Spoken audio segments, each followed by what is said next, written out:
കർണാടകയിലെ തുംഗഭദ്ര അണക്കെട്ട്, അതായത് പമ്പാസാഗർ എന്ന് വിളിക്കപ്പെടുന്ന തുംഗഭദ്ര അണക്കെട്ടിന്റെ 19ാമത്തെ ഗേറ്റ് തകർന്നത് കാരണം തന്നെ ബാക്കിയുള്ള 34 ഗേറ്റുകളും അവർ തുറന്നു വിടുകയാണ് ചെയ്തത്.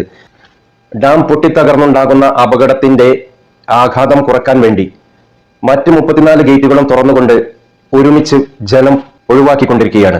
2018 കേരളത്തിലെ ഉണ്ടായ വെള്ളപ്പൊക്കം ആർക്കും മറക്കാൻ കഴിയും എന്ന് തോന്നുന്നില്ല.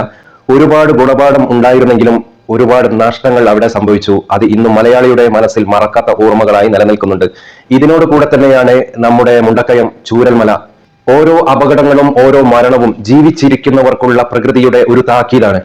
ഇത് കണ്ടിട്ടും മനുഷ്യർ കണ്ണു തുറക്കാതെ ഇരിക്കുകയാണെങ്കിൽ മുണ്ടക്കയം ചൂരൽമല അതുപോലുള്ള സ്ഥലങ്ങൾ ഇനിയും ആവർത്തിക്കും. അതുകൊണ്ട് തന്നെ മുല്ലപ്പെരിയാർ നമ്മുടെ മുന്നിൽ വീണ്ടും വീണ്ടും ചോദ്യചിഹ്നമായിരിക്കുകയാണ്. ഉറക്കം ഇല്ലാത്ത രാവുകൾ സമ്മാനിച്ചു കൊണ്ടിരിക്കുകയാണ്.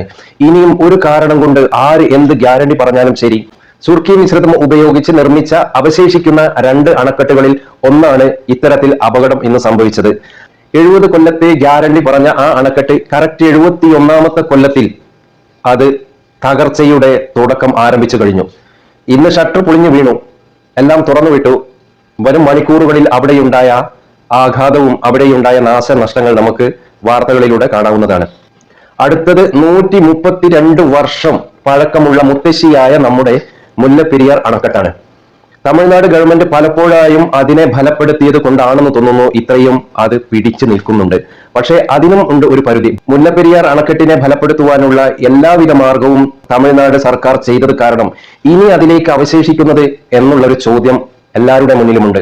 അതായത് എത്രത്തോളം ഓട്ടയടച്ച് കൊണ്ടു നടന്നാലും ഫലപ്പെടുത്തിയാലും അതിനുമുണ്ട് ഒരു അന്ത്യം. എല്ലാ പ്രൊഡക്റ്റിനും ഒരു എക്സ്പയർ ഡേറ്റ് ഉണ്ടാവും. കുറച്ച് വൈകിയാണെങ്കിലും ശരി, അത് നശിക്കുക തന്നെ ചെയ്യും. അത് പ്രകൃതിയുടെ ഒരു നിയമമാണ്. അതുകൊണ്ട് തന്നെ ഇനിയും ഒരു ദുരന്തത്തിലേക്ക് കേരള ജനതയെ തള്ളിവിടാതെ ഭരണാധികാരികൾ ഇതിനു വേണ്ട ഉചിതമായ ഒരു തീരുമാനത്തിലെത്തണം. ജനങ്ങൾ എല്ലാവരും വലിയ ഭയത്തിലാണ്, ഉറക്കമില്ലാത്ത രാത്രികളാണ്. ആലുവയിൽ ഇന്ന് ഒരു കൺവെൻഷൻ നടക്കുന്നുണ്ട്. അതിൽ ഒരു തീരുമാനത്തിലെത്തിയിട്ടുണ്ട്. ഈ വരുന്ന ഓഗസ്റ്റ് 15 പ്രതീകാത്മക ജനകീയ പ്രതിഷേധം അവിടെ സംഘടിപ്പിക്കുന്നുണ്ട്. അതുമായിട്ട് ബന്ധപ്പെട്ട വിവരം അവർ പബ്ലിഷ് ചെയ്തിട്ടുണ്ട്. ഈ പ്രതീകാത്മക പ്രതിഷേധത്തിൽ എല്ലാവരും പങ്കുചേരണം. ആരും ഇതിൽ നിന്നും പിന്നോട്ട് പോകരുത്. കേരളത്തിലുള്ള സർവ്വ മലയാളികളും അതിൽ പങ്കുചേരണം. വിദേശത്തുള്ള സർവ്വ മലയാളികളും അതിനു വേണ്ട സഹായ സഹകരണങ്ങൾ ചെയ്തു കൊടുക്കണം. എത്രയും പെട്ടെന്ന് കേരള ഗവൺമെന്റും തമിഴ്നാട് ഗവൺമെന്റും ചേർന്നുകൊണ്ട് ഇതിനുള്ള ഉചിതമായ ഒരു തീരുമാനം എത്തിച്ചേരുക തന്നെ വേണം.